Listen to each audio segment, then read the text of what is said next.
자, 오늘은 어린이 주일입니다. 어린이 주일. 네. 쟤들이 왜 저렇게 시끄럽죠? 이렇게 생각할 게 아니고 쟤들 입장에서는 우리가 시끄러울 거예요. 네. 오늘 어린이 주일인데요. 참 안타까운 것은 이 어린아이들이 대우받는 세상인가 라고 생각했을 때 그렇지 못하다 하는 것이 현실입니다. 2014년도 통계지만 그 아동학대 신고가 배나 늘어가지고 1년에 1만 건이 넘는다고 하네요. 그러니까 아동학대라 하면 뭐 신체적인 학대도 있을 수 있고 정신적이고 정서적이고 또 성적인 학대도 있을 수 있고요. 여러 학대를 받는 아이들이 우리 주변에는 의외로 많고요. 남의 이야기처럼 듣고 계시는데 그것이 우리 아이들의 이야기일 수도 있습니다. 실제로 반에서 이런 학대 이야기를 비디오도 보고 또 학대받는 아이들의 이야기를 쭉 선생님이 하시다가 남의 나라 이야기가 아니라 나도 학대받고 있다고 생각하는 사람들 손들어 보라 눈 감겨 놓고 하니까 절반이 손을 들더래요. 학대하는 자가 누굽니까? 엄마 아빠인 거죠. 사실은 이게 온 나라 이야기가 아니고 우리 가정의 이야기가 될 수 있습니다. 우리나라 출산율이 1.21명 밖에 안 됩니다. 그래서 지금 임산부가 우리 교회에 9개월 임산부가 2분이 계시고 또 지금은 7개월 됐나요? 8개월? 몇 개월이에요? 지금 6개월, 9개월. 그럼 9개월이 3분이나 되네요. 임산부가. 그럼 우리 교회는 그래도 나름대로 출산 장려를 나름대로 하고 있습니다. 그래서 출산하신 분들이 우리 교회 6개월 이상 출석했을 때는 20만 원의 출산 장려금을 7년째, 8년째 드리고 있거든요. 그러니까 그동안에 그 출산 장려금 지불된 돈만 해도 수백만 원이 사실 넘습니다. 이걸 어떤 목사님과 이야기했더니 그 목사님이 노예 출산 장려 위원장이더라고요. 그래서 그분은 6명의 자녀가. 네, 그래서 출산 장려 위원장을 왜 맡았는지 알겠냐고 물으시더라고요. 예, 우리 교회 이야기를 좀 했더니 그런 교회는 들어보지를 못했다. 출산 장려금 주는 교회는. 그러면서 꽤 놀라시더라고요. 어쨌든 아이들의 인구 감소가 급격하게 줄고 있는데 그것을 우리는 인구 절벽이라는 단어를 씁니다. 인구 절벽 들어보셨습니까? 예. 갑자기 인구가 이렇게 증가하다가 출산율이 떨어지면서 갑자기 인구 절벽이 생기는 거예요. 이 인구 절벽은 14년 뒤인 2030년부터 본격적으로 우리나라에 시작된다고 하네요. 인구 절벽은 언제부터 느낄 수 있냐면 2년 후인 2018년부터 조금씩 느끼기 시작하다가 30년이 되면 인구 감소가 급격하게 시작되는데요. 학력 인구가 약 40%가 줍니다. 그로 말하면 대학의 절반은 문을 닫아야 되는 거예요. 통폐합되거나. 구조조정이 사실 심각한 상태에 있는 거죠. 노동력이 부족한 상태가 2018년부터 본격적으로 시작되게 되고 30년에는 인구 절벽으로 우리를 부양할 젊은이들이 없어지는 거예요. 그러니까 10사람이 짐 가득 실은 리어커를 함께 몰고 가다가 5명이 사라지는 거예요. 엄청난 사회적인 문제가 되겠죠. 또 2022년에는 병력이 부족해서 군대 가는 아이들이 없어지는 거예요. 이게 사회 경제적인 문제만 따질 게 아니라 교회도 마찬가지입니다. 제가 지난 화요일 날 우리 전사님 목사님들하고 세미나를 다녀왔는데 그 장신대 이제 사회복지학과 교수님이 오셔서 강의하는데 여러분 석기 시대가 왜 사라졌는지 아십니까? 돌이 부족하기 때문에 석기 시대가 사라진 게 아니에요. 이런 얘기를 하시는 거예요. 돌이 없기 때문에 석기 시대가 사라진 게 아니고 돌은 남아 넘치지만 다른 시대를 준비했다는 거예요. 인류는 언제나.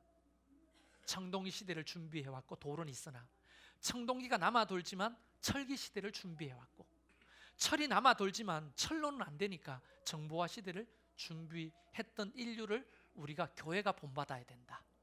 이러면서 하는 말이, 우리 교회가 이제 더 이상 주일학교 아이들이 없어지는 거예요. 그래서 정말 멋지게 크게 지은 성전에 이제 유럽과 같은 형태가 생기는 거죠. 유럽은 어마어마하게 큰 교회인데 본당을 사용할 수가 없습니다. 그래서 한켠 식당에 허연 머리를 가진 노인들 20-30명이 주일을 지키는 게 답니다. 그 교회들이 박물관으로 팔리고 호텔로 팔리고 또는 술집으로 팔리는 것이 비일비재합니다. 그래서 우리가 교회 건축을 하지만 본당 중심의 건축을 하지 않으려고 하는 이유가 바로 그것입니다. 본당 건축은 최소화, 그리고 지역을 위해서, 아이들을 위해서 최대한 부속 건물에 투자하는 거예요. 모르겠습니다. 그게 여러분 딱 와닿는지 모르겠는데, 옛날 건축이라면 본당이잖아요. 근데 앞으로 미래를 생각하자면 본당 중심의 교회 건축 좀 지양해야 되는 거죠. 그래서 우리 교회 본당은 새로 건축하는 설계가 한 350석 채됩니다. 어떤 목사님이 그래도 노회를 개최할 만큼은 해야 되면 550석 정도는 지어야 되지 않냐. 노회 안 할 겁니다. 350석 정도면 충분합니다. 그 대신 운동장이 본당의 3배입니다. 그리고 유치원이 있고요, 카페가 있고요, 상담센터가 있고요. 그렇게 왜 하느냐? 앞으로 이런 인구 절벽을 우리가 염두하면서 미래를 준비해야 되는 거죠. 여러분 동의하실지 안 할지 모르지만 저는 그렇습니다. 석기시대가 돌이 사라졌기 때문에 석기시대를 사라진 게 아니고 있으나 준비하는 거예요. 앞으로 그런 이야기를 하기도 전에 사실 우리 아이들은 소중합니다. 그렇죠? 아이들 소중해요? 그러니까 개한테 먹지 못할 과자를 주고 발로 차고 돌을 던지는 아이들을 향해 왜 앞에 가로막고 서서 애들을 나무라십니까? 개를 때려야죠. 무슨 말이 이해갑니까? 개를 때리라는 말이 아니라 우리는 개를 지키고 아이들에게 상처를 줍니다. 야, 개한테 왜 그걸 줘? 가! 개한테 그러지 마. 물론 개를 사랑해야죠. 저는 개를 먹는 사람입니다만은 동시에 개를 사랑합니다. 예. 근데 간혹 보면 우리 어른들이 아이를 소중하게 생각한다 하면서 개만큼도 못하게 취급하는 경우가 간혹 있어요. 다는 아니지만. 예를 들어 아이들이 개한테 과자를 던져주고 발로 차고 막 흙을 뿌리고 할 때 개 편에 섰어. 아이들을 나무라는데, 물론 훈육하기 위해서 그렇지만 가만히 생각해 보면 깐지가 중요합니까? 우리 아이들이 중요합니까? 여러분은 깐지하고 애하고 바꿔요? 예? 여러분 상처받지 말고 들으세요. 저는 동물을 사랑하는 사람입니다. 개를 좋아하고. 그러나 깐지는 비상사태의 식량이 될 수 있어요. 그러나 아이들은 비상사태라고 식량이 될 수 없는 존재입니다. 우리는 더 사랑해야 될 대상이 누군지 알아야 되는데, 아이들을 사랑한다, 귀하다 하면서 간혹 우리는 아이들을 개보다 못하게 취급할 때가 있다는 거예요. 그러지 마십시오. 깐지가 핍박받아서는 안 되겠지만 그래도 아이 입장에서 잘 이야기해 주시기를 부탁을 드립니다. 자, 아이는 너무 소중합니다. 근데 제가 구색 맞추려고 어린이 주일마다 이런 설교를 하는 게 아니고, 성경에 보면 이 어린이에 대한 얘기는 예수님의 단골 설교 메뉴였어요. 굉장히 중요한 교훈을 우리에게 줍니다. 아이들을 통해. 그래서 오늘은 딱 2가지 살펴볼 거예요. 9시 예배 때는 이 2가지입니다 말해놓고 설교 중간에 그 다음이 뭐죠? 물으니까 못 알아듣더라고요.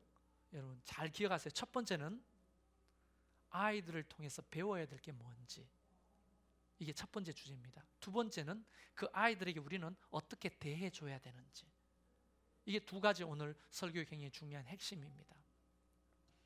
기억하셨습니까? 네, 아까도 아멘 했거든요.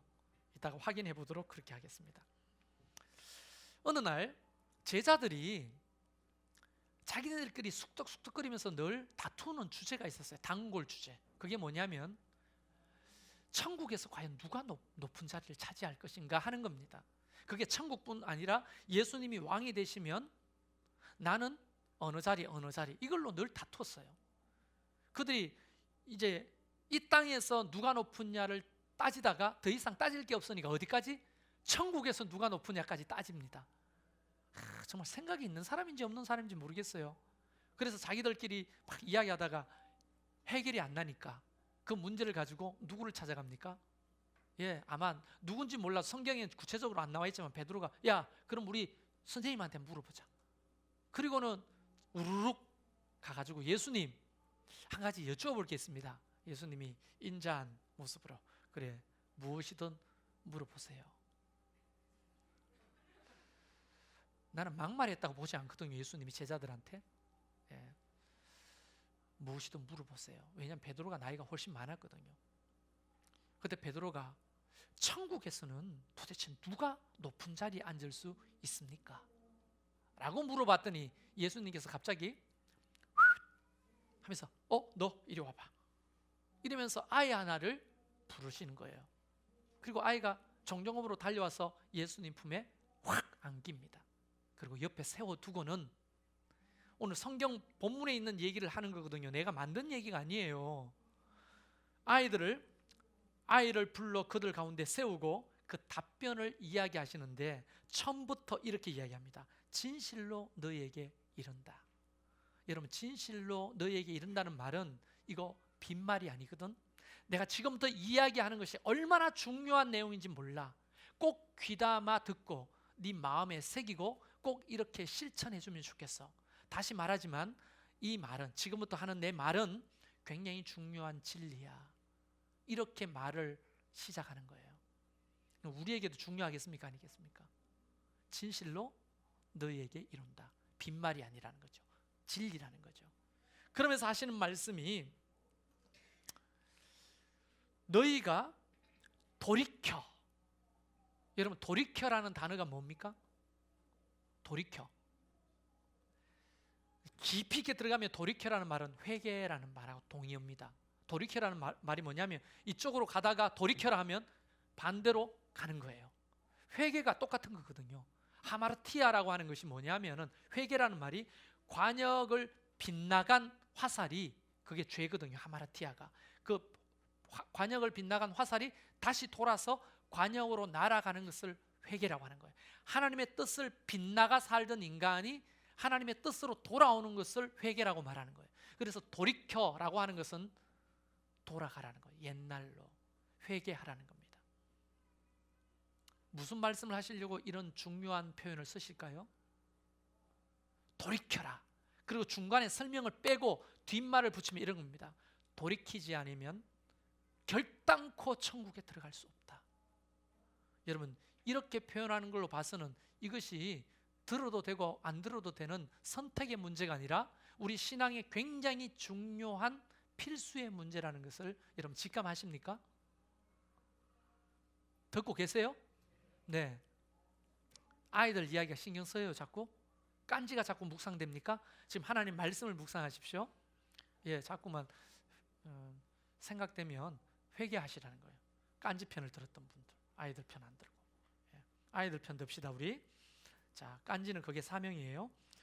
자, 여기서 보면 너희가 돌이켜 어린아이 같이 되지 아니하면 결단코 천국에 들어가지 못할 것이다.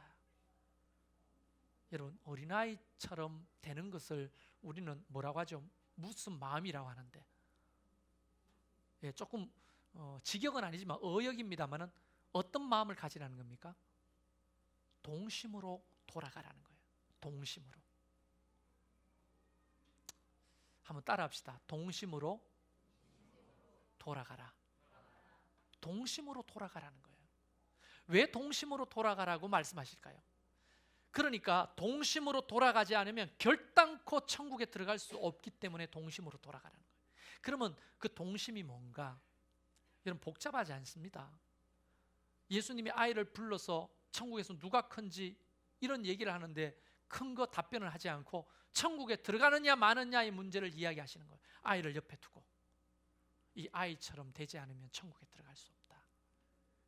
여러분, 그 아이가 제일 중요한 건 순수함 아니겠습니까? 순수함. 여러분도 동의하십니까? 동심으로 돌아간다고 하는 것은 마음이 순수해지는 거예요. 개미를 보고 아 개미다, 어른들이 그러면 저 사람이 좀 돌았나 이렇게 할 거 아닙니까? 그렇죠? 꽃 들꽃이 하나 피었는데 거기 앉아가지고 이렇게 해서 이쁘다 노란색이네 하면 저 사람 좀 돌았나 할 거 아닙니까? 그런데 그런 마음을 가지는 게 사실은 알고 보면 동심이죠. 동심. 근데 이 동심을 우리가 설명할 때 가장 적합한 단어를 찾아보면 순수함이라는 거예요. 순수함. 근데 이 순수함은 다른 말로 표현하면 계산하지 않는 마음입니다. 여러분, 세상에서 가르치는 처세술은 어떤 거예요? 처세술. 베스트셀러로 팔리는 수많은 책들 중에 가장 많은 프로테이지를 차지하고 있는 게 뭐냐면 처세술입니다. 그 처세술은 이런 거죠. 인간관계를 할 때 어떻게 손해보지 않고 내가 취득하고 줄 건 주고 더 많은 것을 얻고 손해보지 않고 내가 어떤 사람들 사이에서 좀 기득권을 얻고 좋은 자리를 차지하고 좋은 이미지를 유지하고 인정받고 성공하고 올라서느냐. 여러분, 알파고보다 더 고도의 계산이 그 처세술 안에 있습니다. 그래서 그런 계산에 적합하게 처세술을 하는 사람들을 우리는 뭐라고 합니까? 아, 저 사람 똑똑하다. 저 사람 성공하겠다. 조금 부정적으로 말하면 저 사람 야 같다. 이런 말을 하죠. 그런데 어때요? 약은 사람이 잘 삽니까? 어리숙한 사람이 잘 삽니까? 현실은 어때요? 약은 사람이 잘 살잖아요. 그러니까 약은 사람이 되라고 수많은 처세술을 교과서에서는 가르치고 있지만 성경은 말합니다. 어린아이처럼 순수한 사람이 천국에 들어갈 수 있다는 거예요. 계산하지 않는 거. 여러분, 기복신앙의 뿌리가 뭔지 아세요?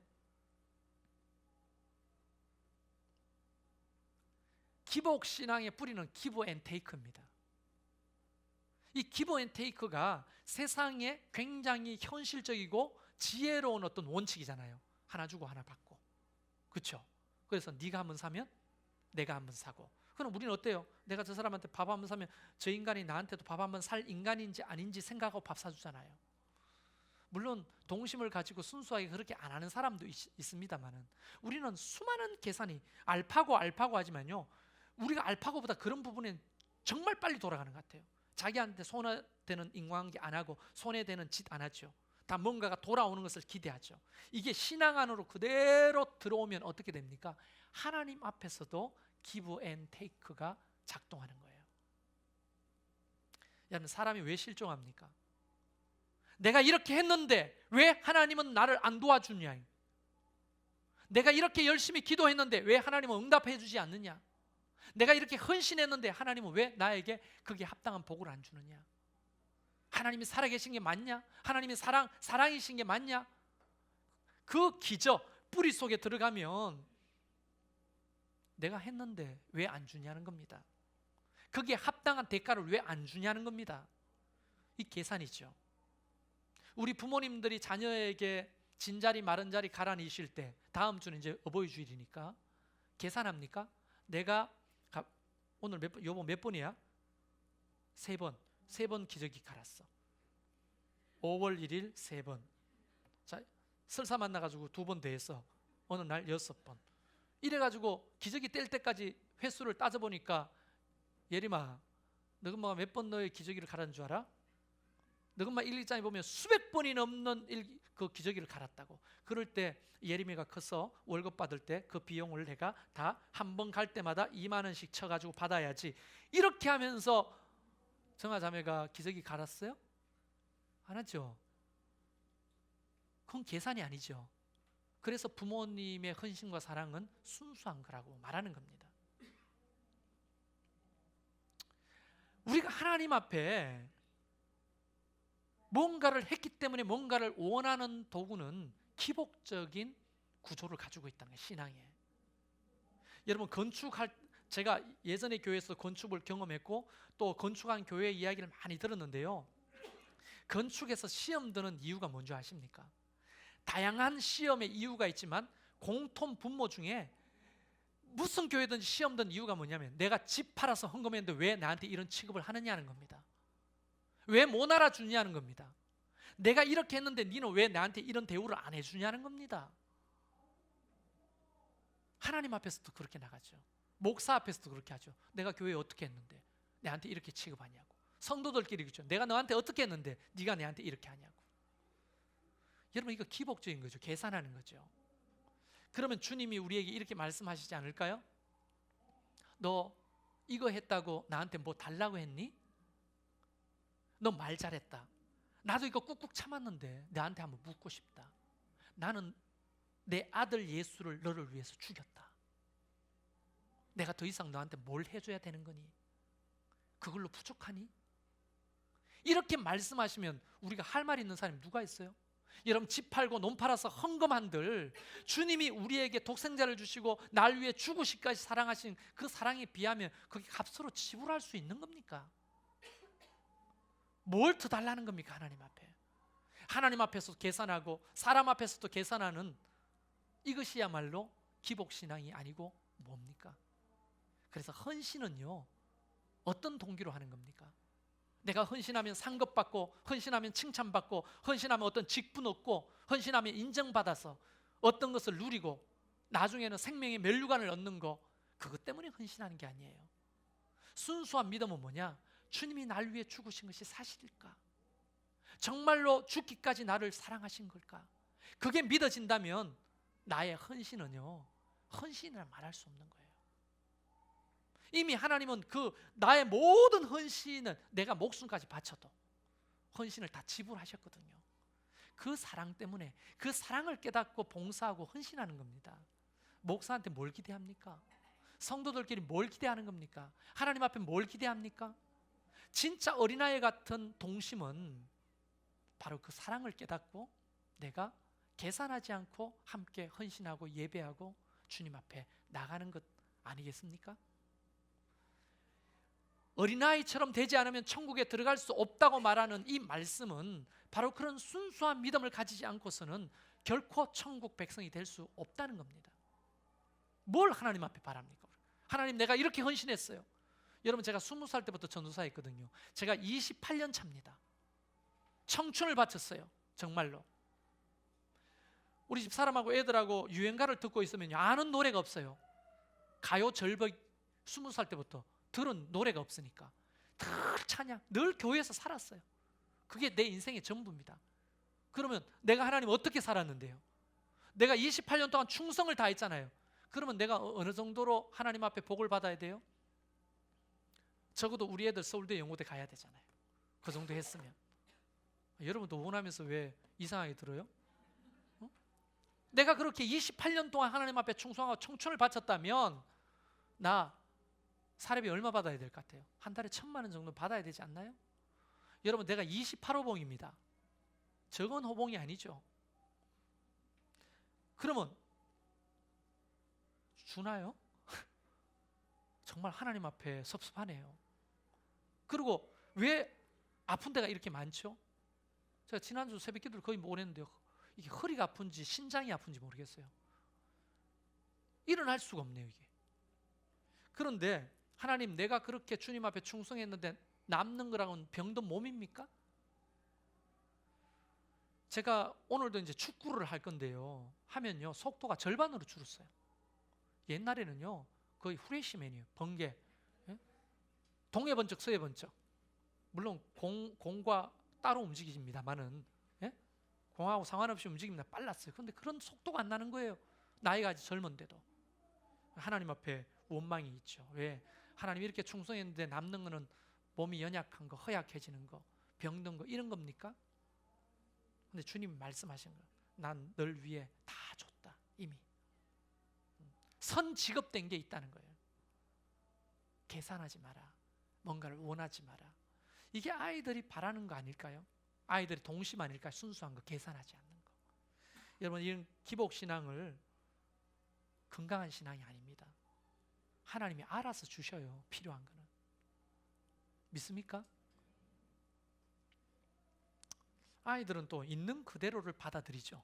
의심하지 않는다는 겁니다. 여러분 이게 피크라고 하는 건데요. 보고 계십니까? 눈 감고 묵상하시는 분은 못 보고 계시는데요. 이 빨간 피크가 있습니다. 이 피크를 갑자기 제가 사라지게 하면 손에서 사라져요. 이게 6세 이하의 아이들은요 놀라 자빠집니다. 우와! 근데 여러분 지금 뭐 하는 짓이야? 하고 보시잖아요. 의심하죠? 여러분 이게 갑자기 사라집니다. 그럼 갑자기 생겨요. 신기하잖아요. 이런 것들을 신기해 하시는 분, 동심이 아직 살아있는 분. 예. 그런데 뻔해 어떻게 하는지 알아 하시는 분들 있잖아요. 그럼 다시 한번 해드릴까요? 잘 보십시오. 있죠? 이게 손에 있습니까 없습니까? 있죠? 아, 떨어졌어요? 미안합니다. 이게 안 되네요 예전만큼. 우리 아이들은요 그래도 좋아서 깔깔깔 넘어가고 목사님 마술 좀 보여달라고 합니다. 근데 우리는 벌써 빤한 거예요. 아, 숨겼구나, 뒤에 던졌구나, 밑으로 떨어뜨렸구나, 엉덩이 밑에 깔고 앉았구나, 눈이 막 팍팍팍 돌아가면서 이렇게 다 압니다. 초등학교만 돼도요 아이들 동심이 사라져요. 내가 그런 거 하면요 저기 있잖아요 목사님 거짓말쟁이 사기꾼 막 이렇게 해요. 근데 6세 이하의 아이들은요 목사라고 부르지 않습니다. 저보고 대부분 아저씨라고 부르고요 선생님이나 마술사다 이렇게 불러요. 동심이 있는 거죠. 여러분 하나님 앞에 우리가 뭘 그렇게 따집니까? 그렇죠? 순수하게 하나님의 진리를 받아들이는 마음, 이게 중요한 거거든요. 근데 자꾸만 증명하라고 합니다. 저보고 내가 과학자입니까? 증명하게? 여러분 우리는 제가 수요일마다 그런 얘기를 자주 하는데요 우리는 과학하기 위해서 모인 나사가 아니잖아요. 여기가 우리는 신앙하러 모인 사람이잖아요.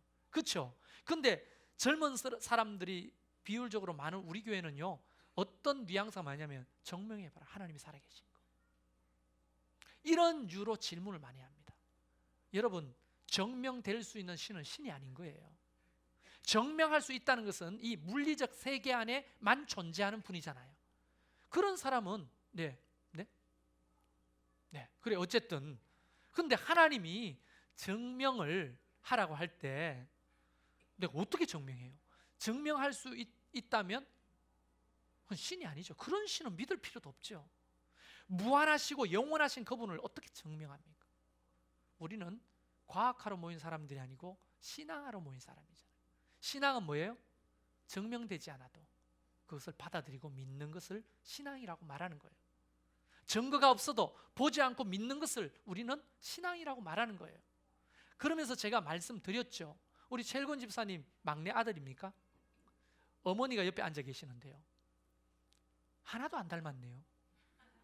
어머니하고. 아버지 닮았어요? 네, 아버지 닮았습니까? 진짜 아들 맞습니까? 진짜 어머니 맞으세요? 어떻게 알아요? 네? 혹시 두 분이 유전자 검사 해보셨어요? 그럼 어떻게 아냐고요? 내가 볼 때는 전혀 안 닮았는데. 권사님 아들 맞아요? 막내 아들? 다리 밑에서 주워온 거 아니죠? 근데 어머니라고 믿잖아요. 증명한 적 없잖아요. 근데 어떻게 믿어요? 그게 일종의 신앙입니다. 부모 뱃속에서 태어날 때마다 엄마의 얼굴을 확인하고 그것을 기억하는 것도 아니고 유전자 검사도 안 해봤지만 어머니라고 믿잖아요. 그게 신앙이거든요. 증명되지 않아도 내가 그걸 받아들이는 그게 신앙이에요. 근데 만약에 증명해보라고 하면요 어떻게 합니까? 그게 신앙이 아닌 거예요. 어린아이들은 어린아이에게서부터 배우라고 하는 것은 바로 순수하게 이 진리를 받아들이는 거예요. 보지 않고 받아들이는 거예요. 난 저와 여러분에게 이런 믿음이 있기를 바랍니다. 맹목적으로 바보처럼 믿으라는 말이 아니에요. 세 번째는 어린아이 같이 된다고 하는 것은 자기의 낮춤입니다. 성경에 보니까 이렇게 되어 있네요. 누구든지 이 어린아이와 같이 자기를 낮추는 사람이 천국에서 큰 자니라. 교만의 최고 극치가 뭔지 아십니까? 나 이거 잘해요. 이게 교만이 아니에요. 내가 더 잘났어. 이게 교만이 아니에요. 진짜 교만은 하나님 없이도 살 수 있다는 생각입니다. 여러분 어린아이들이 부모 보호 없이 어떻게 살 수 있습니까? 그래서 그 아이들은요 조금만 부모가 떨어지면 엥 하고 울잖아요. 그렇죠? 본능적으로 자기의 한계를 인정하는 겁니다. 그래서 배고파도 울고 아파도 울고 의사소통 방식이잖아요. 부모님들 날 좀 도와주세요. 내가 배가 고파요. 먹을 것 주세요. 내가 좀 불편해요. 나를 좀 깨끗한 옷으로 갈아입혀 주세요. 내가 또 응가를 했어요. 좀 청소해 주세요. 닦아 주세요. 늘 자기의 한계를 울음으로 표현하는 아이들. 여러분, 우리가 하나님 앞에 마치 이래야 되는 거죠, 신앙은. 그런데 하나님 앞에 기도한다는 것은 우는 거죠, 어떤 의미에서. 예수님이 십자가에 잡혀가시면서 우는 여인들에게 하는 말이 뭐라고 했습니까? 나를 위하여 울지 말라. 너희 자녀들을 위하여 울라. 자녀를 키우는 게 너무 힘든 세상이 되니까 나의 도움을 요청하라는 거 아닙니까? 여러분, 자식 키우기 쉬워요, 어려워요? 어렵죠. 근데 왜 기도 안 해요? 혼자서 할 수 있다는 어떤 그 교만 아닐까요, 혹시? 묻는 겁니다. 교만이라는 교만 아닐까요? 여러분, 뜻대로 되는 일들이 많아요, 적어요? 적죠. 근데 왜 기도 안 하죠? 기도 안 해도 내 뜻을 성취할 수 있다는 교만 아닐까요, 혹시? 교회 일이 기도 안 하고 됩니까? 아, 우리 목사님이 젊고 똑똑하니까 내가 기도 안 해도 될 거야, 그렇게 생각하십니까? 아닙니다. 저도 기도가 필요하고 여러분의 중보가 필요하고 도움이 필요한 사람이죠. 한계를 내가 알고 하나님 앞에 도움을 요청하는 것이 어린아이와 같은 거 아닐까요? 하나님 없이 살 수 있어요? 우리가? 어떻게 살아요? 근데 어때요? 쾌락이 좋죠. 세상이 재밌죠. 하나님 없이도 아무 일 안 일어나잖아요. 하나님 안 믿어도 안 일어나죠. 하나님 믿는 사람이 병들고 하나님 믿어도 사고 나고 하나님 믿는 사람도 일찍 단명하는데 뭐 꼭 예수를 믿어야 되느냐 이렇게 말하지만 그것은 이 땅의 삶이 다라고 생각할 때는 그게 좀 일리가 있지만 이 땅의 삶이 다가 아니고 죽음 위에 또 다른 세상이 있다면 그분은 판단 착국인 거죠. 그래서 우리는 하나님 없이 살 수 없다. 아버지 하나님 없이 살 수 없다는 마음을 가지고 주님을 늘 의지하고 살아가는 저와 여러분이 되기를 바랍니다. 이것이 어린아이처럼 되는 믿음이에요. 이 어린이 주일날 우리가 아이에게 배울 수 있는 것은 바로 이 세 가지예요. 순수함, 있는 그대로 받아들이는 거. 그 다음에 뭐라고요? 세 번째가 자기를 낮추는 겸손. 그래야만 천국에 들어갈 수 있다고 말하는 겁니다. 자, 이제 그 시간이 됐어요. 두 번째 주제가 뭐라고 했죠? 방언하십니까? 뭐라고요? 뭐라고 하셨어요? 우리가 아이들에게 어떻게 대할 것인가? 제 얘기가 구색 맞추려고 설교를 이렇게 정하는 게 아니라 성경에 또라고 시작합니다. 또 5절에 또는 또 한 가지 더 있다는 거예요. 뭐냐면 누구든지 내 이름으로 어린아이 하나를 영접하면 곧 나를 영접하는 것이다 라고 말하거든요. 이 영접이라는 단어가 굉장히 중요한 단어입니다. 영접은 다른 말로 용납하는 거예요. 받아들이는 거예요. 다른 말로 수용하는 거예요. 아이들을 용납하고 수용하라는 겁니다. 이거를 상세하게는 오후 2시 오후 예배에 다시 설명하기로 합니다. 2시 예배 오라고 꼬시는 게 아니에요. 설명할 수 없어요. 길어가지고. 간단하게 설명하면 그 아이들을 용납하는 거예요. 아까 깐지 이야기했는데 깐지가 중요해요? 우리 아이가 중요해요? 둘 중요하다 하지 마세요. 여러분, 개보다도 어떻게 아이고 똑같습니까? 가치를 따지면 개는 영혼이 없습니다. 예수님이 죽으신 게 깐지 때문에 죽으신 게 아니에요. 우리 아이 때문에 죽은 거죠. 개는 개입니다. 사람은 사람이고요. 근데 간혹 우리는 아이들을 개 취급하고 개를 아이 취급할 때가 있어요. 이건 뭔가 바뀌어도 바뀐 거죠. 물론 깐지를 저는 사랑합니다. 집에서 입히고 먹이고 닦이고 키웠어요. 똥을 군데군데 사도 다 치우면서. 그런데 자꾸 입이 다섯지더라고요. 깐지를 볼 때마다. 근데 그 깐지가 우리 교회에 온 이유가 뭔지 아십니까? 아이들의 정서를 위해서 온 겁니다. 제가 걔를 키우고 싶어서 하는 게 아니고 아이들의 정서에 도움이 됩니다. 그래서 애를 데리고 온 거예요. 깐지의 사명입니다. 애가 발길질 좀 할 수도 있고 돌을 던질 수도 있고 먹지 못한 음식을 줄 수도 있으나 그럴 때는 아이들에게 정중하게 하지 말라고 요청해야지. 야! 하지 마! 이렇게 말한다면 우리는 아이를 영접하는 게 아닙니다. 개를 영접하세요. 그러면 차라리 우리는 아이를 영접해야 되는 거죠. 자, 우리 교회 보면 실족시키지 말라고 했잖아요. 여러분, 실족한다는 게 뭡니까? 오해한다는 말이에요. 오해해서 넘어지는 거거든요. 자, 교회가 한 가지만 좀 더 이야기할게요. 우리 장로님 권사님들 계시는데 예전에 저 어릴 적에 굉장히 엄한 신앙교육을 받았거든요. 강대상에 아이들이 막 뛰어올라. 어떻게 했어요? 야! 강대상에 왜 올라가? 올라가지 마 거기. 그게 어떤 곳인데 올라가?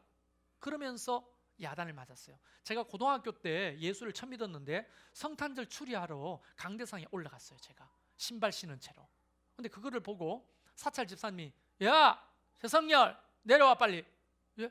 지금 성탄절 추리하는데요. 어디 신발 벗어. 신발 목사님 신발 신고 올라가던데 그래도 너는 신발 벗어. 아니 목사님은 신발 신고 올라가는데 왜 나는 신발 벗고 올라가요? 그렇게 말할 수가 없었어요. 그분은 유도 선수 출신이거든요. 무서웠어요. 그래서 예 하고 목사님은 신발 신고 올라가고 장로님도 기도하시러 신발 신고 올라가는데 나는 신발 벗고 올라가가지고 성탄절 축성탄 그걸 붙이고 있었습니다. 기분 더럽게 나빴어요. 그리고 그 아이들이 그렇게 엄한 훈련을 받은 아이들이 지금 어디 있습니까? 교회를 떠나고 있잖아요.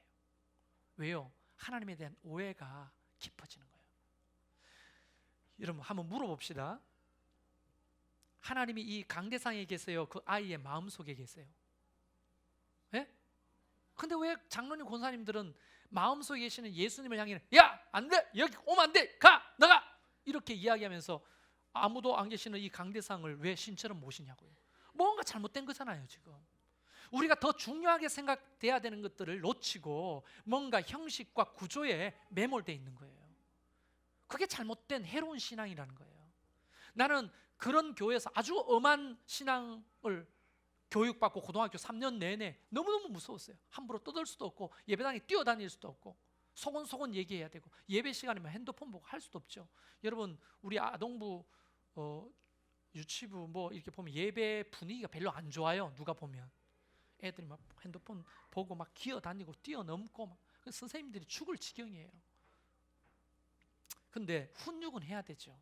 무엇이 바른 것인지는 가르쳐야 되지만 애들 불러다가 두들겨 패고 꼬잡고 야 고개 들어 어디인 줄 알고 여기 함부로 여러분 하나님이 어디 계시는지를 기억해야 합니다. 예배 시간에 그 아이들의 마음속에 내주어 계시지 않습니까? 그러면 그 아이를 영접하는 것이 곧 나를 영접하는 것이라 했으면 최고의 가치는 우리 아이들 하나하나죠. 사실 예배 분위기도 아니고 형식도 아닌 것입니다. 그렇다고 지멋대로 하는 것을 내버려 두자는 것이 아니고 그 아이들을 가르칠 때는 주님께 하듯 가르쳐야 되지 않습니까? 옛날에 제가 부목사 때 어떻게 부목사 사역을 했냐면 뒤에 아이들이 먼저 마치고 엄마 하고 뛰어들잖아요. 그러면요 잽싸게 그 아이를 납치해가지고 입을 틀어막고 밖으로 뛰어나갔어야 돼요. 안 그러면 목사님이 나중에 야 부목사들 뭐 하는 거야 지금? 예배 시간 뭐 하는 거야? 그러면서 촛대배도 까고요 막말을 하고요 그딴 식으로 하면 교회가 나가 이런 얘기 들어봤어요. 그래서 아이들이 들어오지 못하도록 문을 막고 써 있고요 그래도 깜빡 있는 순간에 애들이 뛰어가 엄마 하고 자기 엄마한테 찾아가면요 번개처럼 빠르게 뛰어가고 아이를 낚아채가지고요 애 머리가 막 이러대거나 말거나 들고 막 뛰어나가 밖으로 나가야 돼요. 그래야 목사님이 화를 안 내시거든요. 장로님이 화를 안 내시거든요. 근데 우리 교회가 아이들 뛰어들으면 제가 그런 적 있어요 없어요? 없죠. 없는 이유가 뭡니까? 아이들이기 때문에 그러는 겁니다. 아이는 아이다워야 되는 거예요. 근데 어떤 교회 가면요 특히 보수 교회 가면 주일학교 가면요 우리 아이들 예배 분위기가 너무 좋다고 하는데요 내가 볼 때는 공산당이에요. 딱 앉아 아멘 할렐루야 아멘 노래 짠짠짠짠 노래 부르고 아멘 아멘 이게 뭐예요? 공산당이야 뭐야? 아이들은요 아이다워야 되는 거예요. 그 어린아이 시절에 우리 엄마는 우리 아빠는 안 받아들여도 교회는 마음껏 나를 받아주더라 용납해 주더라 용서해 주더라. 그러면 하나님에 대해서도 좋은 이해가 생기는 거예요. 그 아이들이 혹 교회를 떠났다 할지라도 힘들고 어려울 때 교회가 그리워지는 거예요. 근데 우리 아버지가 너무 무서워. 다 날려. 밥상도 날리고 재떨이도 날리고 다 날려. 근데 그런 아버지 때문에 하나님 아버지가 오해되는 거예요. 그래서 그 아이들이 실족해서 교회를 떠나는 겁니다. 저도 정말 엄한 아버지 밑에서 살았고 그래서 자동으로 엄한 아버지가 됐죠. 그런데 그렇지 안 하기로 했어요. 오늘도 예배 다 끝나고 아들놈이 들어왔더라고. 그럼 내가 이제 왔어? 하고 말했죠. 옛날 같으면 이 새끼가 예배 시간 몇 시야 지금? 목사 아들내미가 늦게 오면 아빠가 무슨 욕을 얻어먹겠어? 정신 못 차려 이 새끼마. 너 오늘 용돈 없어 이 새끼마. 이런 식으로 협박했어요. 그 아이가 철이 들어가 얘기하는데 뭐라고 하는 줄 아세요? 하나님에 대해서 깊은 오해가 생기는 거예요. 아빠를 통해 하나님을 보니까. 여러분 교회 마당에 들어오면 아이의 천국이 되기를 바라요.